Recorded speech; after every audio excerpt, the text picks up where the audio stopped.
Hello everyone, welcome back to my channel. This video for class 8th and chapter is understanding the quadrilateral. Now we do the exercise 3.4 and this is all based on properties of different type of quadrilateral which we study in the previous video in introduction of chapter 3. अगर आपने नहीं देखी है please watch that video. तो हम start करेंगे अपना first question से. फर्स्ट क्वेश्चन क्या बोल रहा है, स्टेट वेदर ट्रू और फॉल्स. आपको बताना है कि ये सही है या नहीं, कि ऑल रेक्टेंगल आर स्क्वायर. तो सबसे पहले हम छोटे छोटे से अपने एक एग्जाम्पल बना देते हैं. ये बन गया हमारा एक रेक्टेंगल, और स्क्वायर कैसा होता है जिसकी सारी साइड्स क्या होती है, इक्वल. अब ये बोल क्या रहा है यहाँ पर आपको कि ऑल रेक्टेंगल्स आर स्क्वायर. क्या ये सारे रेक्टेंगल की प्रॉपर्टी थी opposite side are equal, and square था ऑल साइड्स आर इक्वल. तो एंगल तो सारे 90 डिग्री होते हैं. तो अब क्वेश्चन है कि ऑल रेक्टेंगल्स आर स्क्वायर. क्या सारे रेक्टेंगल आपके स्क्वायर हो सकते हैं? नहीं हो सकते हैं, क्योंकि उसकी ऑपोजिट साइड इक्वल होती है और स्क्वायर में सारी साइड्स इक्वल होती है. तो यहाँ पे फर्स्ट हो गया आपका फॉल्स. ठीक है, फिगर के साथ समझेंगे हम आपका. Next second part of this question में हम चलते हैं. तो यहाँ पर ये बात कर रहा है रोम्बस की. ऑल रोम्बस, सबसे पहले हम बनाएंगे अपना रोम्बस. अगर आपकी रोम्बस की प्रॉपर्टी आपको याद हो तो रोम्बस कैसी शेप है जिसकी सारी साइड्स इक्वल होती है और सारी प्रॉपर्टी पैरेललोग्राम की तरह होती है. अब ये होती क्या है आपकी, सबसे पहले कि ऑल रोम्बस कैसे होते हैं. ऑल रोम्बस होते हैं आपके जिनकी सारी साइड्स क्या होती है, अगेन इक्वल होती है, बस इसमें 90 डिग्री एंगल नहीं होते हैं. और parallelogram opposite sides are equal. ठीक है, अब क्वेश्चन यहाँ रिवर्स में पूछ रहा है कि क्या ये सारे रोम्बस पैरेललोग्राम हैं. क्या all rhombus are parallelogram? Yes, because side में be vary in parallelogram, but बाकी प्रॉपर्टी तो आपकी रोम्बस में सारी पैरेललोग्राम की तरह होती है ना. तो ये क्या कंडीशन हो गई, हमें यहाँ रोम्बस से पैरेललोग्राम बताना था.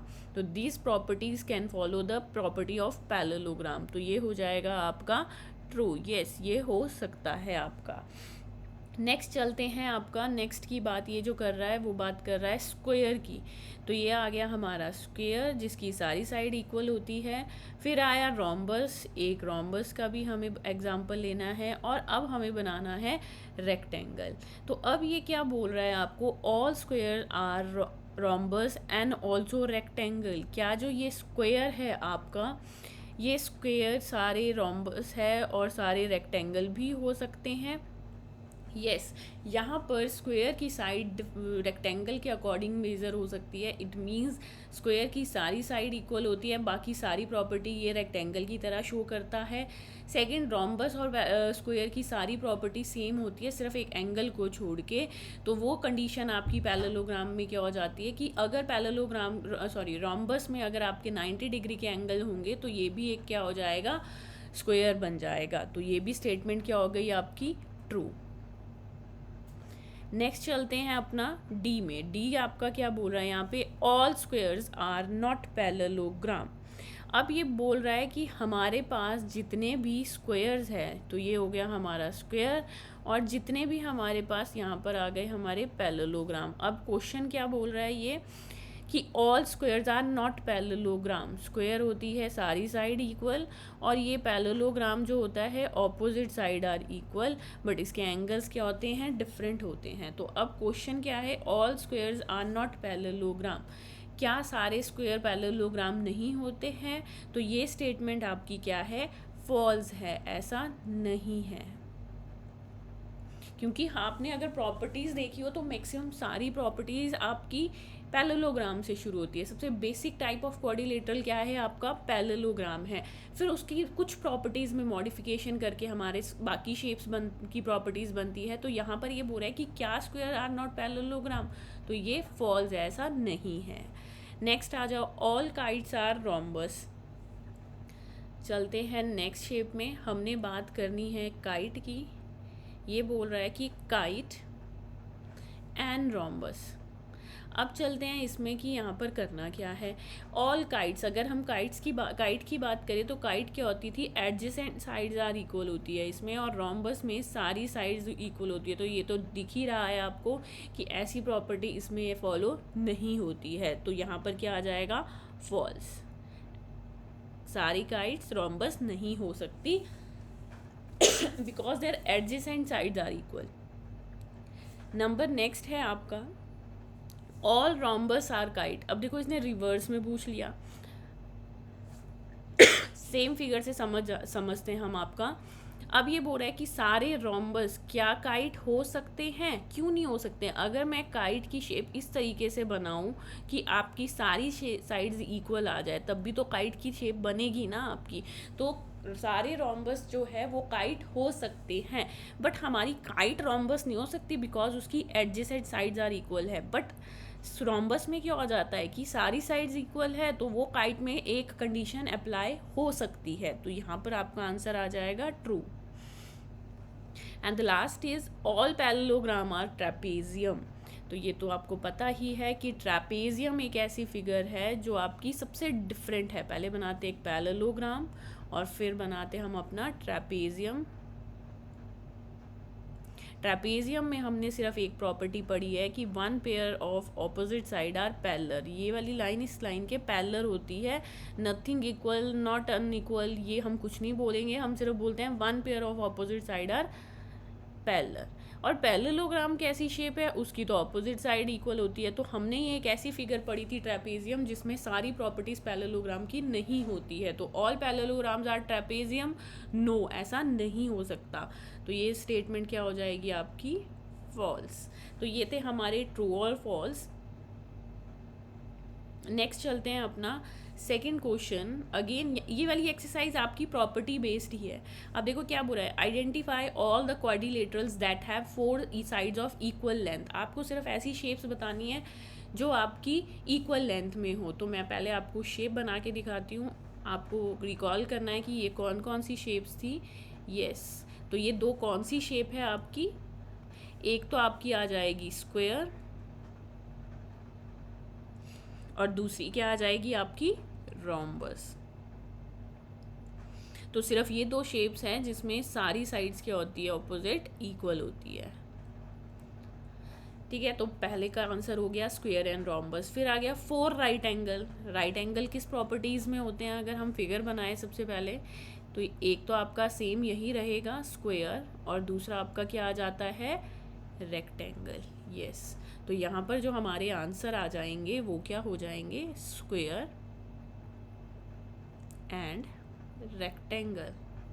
तो ये दोनों ये शेप्स ऐसी हैं जिसमें कॉर्नर्स एंगल जो होते हैं वो क्या होते हैं 90 डिग्री ऑल, क्योंकि रोम्बस एंड पैरेललोग्राम में तो ऑपोजिट एंगल आर इक्वल हम बोलते हैं। नेक्स्ट चलते हैं, नेक्स्ट क्वेश्चन क्या है आपका। देखो अगेन ये पूछ रहा है आपको, बस रीज़न बताना है। एक्सप्लेन, क्या एक्सप्लेन कर रहा है वो आपको, एक्सप्लेन स्क्वायर, क्वेश्चन का ये explain how a square is a quadrilateral. पहले हम फर्स्ट का ही आंसर देंगे, स्क्वायर क्वाड्रिलेटरल क्यों है। अगर हम सबसे हमें सिर्फ स्क्वायर की बात करनी है तो हम सिर्फ अभी स्क्वायर ड्रॉ करेंगे। यहाँ पे ये एक स्क्वायर है, आपको बस ये रीज़न बताना है कि ये स्क्वायर क्वाड्रिलेटरल क्यों है। हम इसको क्यों क्वाड्रिलेटरल बोल सकते हैं, because of 4 sides are there, having 4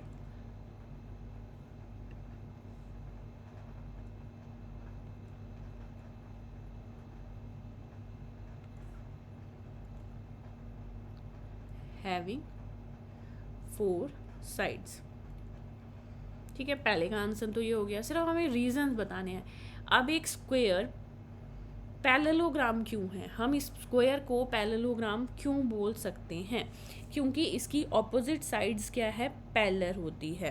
क्योंकि हमने पैरेललोग्राम में पढ़ा था, दिस इज योर पैरेललोग्राम, कि opposite side are equal and parallel होती है। तो वो पैरेलल वर्ड जो हमारा है इसमें भी तो पैरेलल होगी ना। तो यहाँ पर हम क्या लिखेंगे, ऑपोजिट साइड्स आर पैरेलल। सो हम इस पैरेललोग्राम को, स्क्वायर को पैरेललोग्राम में बोल सकते हैं कि हमारा जो स्क्वायर है वो एक पैरेललोग्राम की टाइप है। Number 3 a rhombus. वही तो सबको पता है रोम्बस क्यों बोला जाता है, एक तो सारी साइड्स इक्वल होती है, having 4 equal sides and diagonal, इसके डायगनल कैसे होते हैं, सिमिलर होते हैं स्क्वायर की तरह, diagonal bisect each other.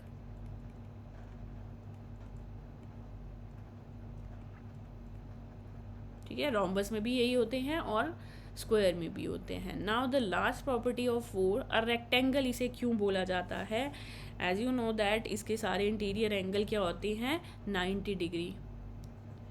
All interior angles are 90 degree.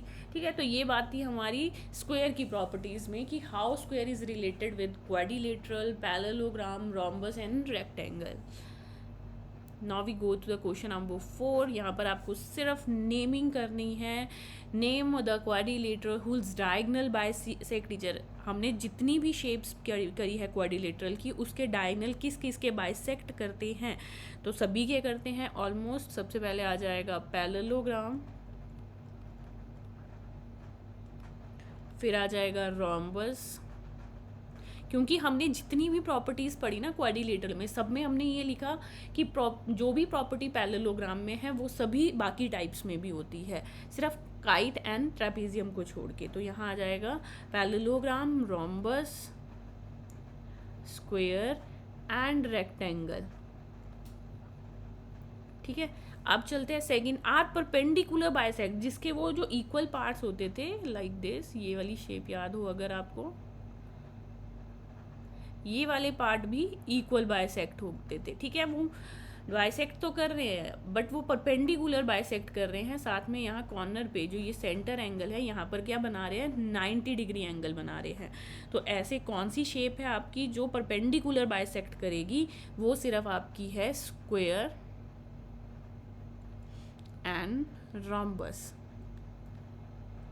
There only two, that is square and rhombus. अब बोले कि इक्वल लेंथ किस किस की होती है, इट मीन्स जैसे ये एक शेप है, स्क्वायर का एग्जांपल लेते हैं, इसके जो डायगनल है वो इक्वल होते हैं। तो टोटल लेंथ ऑफ डायगनल किस किस शेप की इक्वल होती है, तो हमने दो शेप्स पढ़ी थी, ये भी स्क्वायर एंड रेक्टेंगल।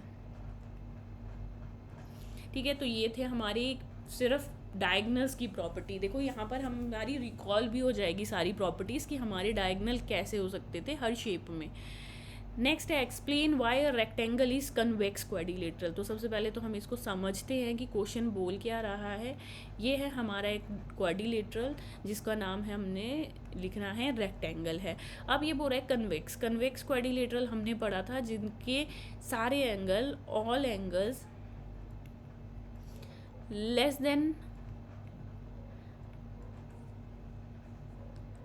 180 डिग्री होने चाहिए थे। तो वो कौन सी क्वाड्रिलेटरल होते थे, कन्वेक्स क्वाड्रिलेटरल। इंटीरियर एंगल, और हम इंटीरियर एंगल की बात करते थे यहाँ पे, तो वही हम यहाँ पर एक रीज़न लिखेंगे, क्योंकि हमें तो पता है ना यहाँ पर कि रेक्टेंगल के सारे एंगल क्या होते हैं, 90 डिग्री होते हैं। तो 180 से बड़ा तो कोई भी नहीं होगा।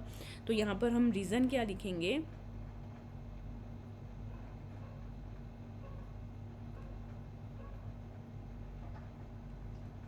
convex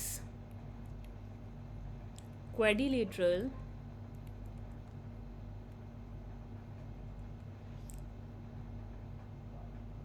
has interior angle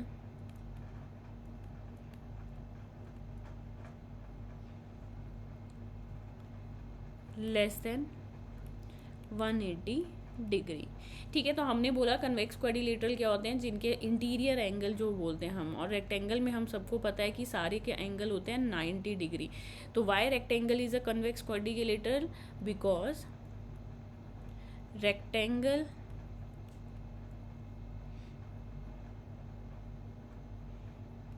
has all angle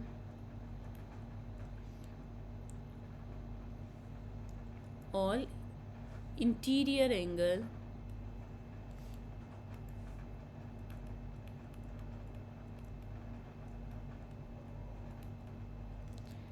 less than 180 degree. ठीक है, क्यों? क्योंकि सारे एंगल क्या होते हैं हमारे 90 डिग्री होते हैं। तो यही रीज़न है हमारा कि हम रेक्टेंगल को कन्वेक्स क्वाड्रिलेटरल बोलते हैं, बिकॉज उनके सारे जो एंगल है वो 180 से बड़े नहीं हैं। Now the last question of this exercise. देखो क्वेश्चन क्या है, A B C is a right angle triangle. दोबारा से एक फिगर ड्रॉ करते हैं, ये तो आपकी बुक में दी है, हेल्प के लिए भी दी होती है आपको। This is a right angle triangle, ये एक राइट एंगल ट्राइंगल दिया गया है ए बी सी।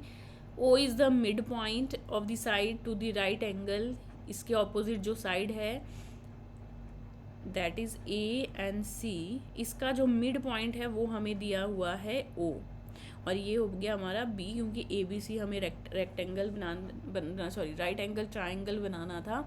अब यहाँ पर देखो आगे लिखा है the dotted line are drawn additionally to help. ये जो बाकी लाइंस बनाई है ना, ये आपको सिर्फ समझाने और हेल्प करने के लिए दी है, तो हम यहाँ पर हेल्प के रूप में इसको डॉटेड लाइन बना देंगे। लेट्स सी अब रीज़न क्या है यहाँ पर। Explain why O, this O is equidistance from A, equidistance from C and equidistance from B. ऐसी कौन सी प्रॉपर्टी है हमारी क्वाड्रिलेटरल में जिसमें हमने ये वाले पार्ट्स को इक्वल प्रूव किया है, that is diagonal bisect each other. तो हम यहाँ क्या करेंगे, हमने कंस्ट्रक्शन क्या की, हमने डी पॉइंट बनाया एक, और वो डी कैसे बनाया, हमने प्रोड्यूस बी ओ, हमने बी ओ को प्रोड्यूस किया डी तक और वो क्या हो जाएगा हमारा, हमने कितना बनाया, B O is equal to O D. चलो जी नेक्स्ट हमने करना क्या है यहाँ पर सॉल्यूशन, कि ये हमने जो ए डी है, ये जो लाइन हमने डॉटेड बनाई, ये इसके पैरेलल ड्रॉ की हमने, और सेकंड अगर ये इसके पैरेलल ड्रॉ की तो ए बी भी इसके पैरेलल होगी। ये कौन सी प्रॉपर्टी है हमारे क्वाड्रिलेटरल में जिसमें opposite sides are parallel is there not equal. अभी इक्वल की बात तो की नहीं है, तो ये प्रॉपर्टी हमारी पैरेललोग्राम की है। तो therefore A B C D is parallelogram. अगर ये पैरेललोग्राम है और हमें क्या दिया है, ओ इज मिड पॉइंट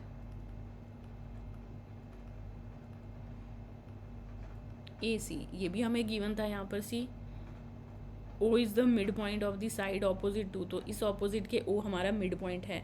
तो देयरफॉर अगर ये इक्वल है तो इसके पार्टीशन में बाय कंस्ट्रक्शन हमने ये वाला पार्ट भी तो इक्वल बनाया था, तो ये आ जाएगा आपका